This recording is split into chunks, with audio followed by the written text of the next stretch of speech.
اگر کسی کو یہ لگتا ہے کہ انقلاب اچانک اترتا ہے، اچانک آتا ہے یا 10 15 20 بندے مروا کر انقلاب آتا ہے، تو یہ نہیں ہے۔ انقلاب کا ایک تدریجی عمل ہے۔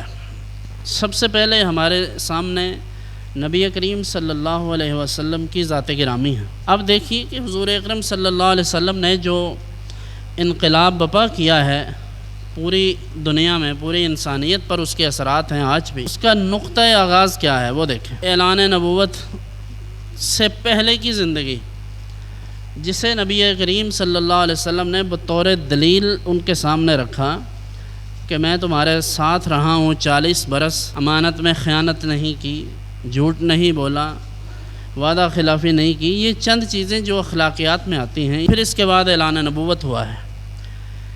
اس کے بعد جنگوں کی نوبت تب آئی ہے جب بالکل حالات ناگزیر ہوئے ہیں، پھر جا کر جنگ کی ہے، اور وہ بھی آپ دیکھیں فتح مکہ کا معاملہ، یعنی سب سے بڑا وہ معرکہ جس میں ایک قطرہ خون کا نہیں بہا۔ تو یہ ساری چیزیں ہمیں دعوت فکر دیتی ہیں کہ یہ جو انقلاب ہے اس کا ایک تدریجی عمل ہوتا ہے، اور وہ بنیادی طور پر ہمارے یعنی کسی بھی فرد کی ذاتی جو کوششیں ہوتی ہیں اس کے نتیجے میں انقلاب آتا ہے۔ یعنی افراد جب تک اپنی ذات میں، اپنی حیثیت میں، اپنی کیپیسٹی میں جب کوئی انقلاب برپا نہیں کرتے تو اس وقت تک مجموعی طور پر بحیثیت قوم انقلاب نہیں آ سکتا۔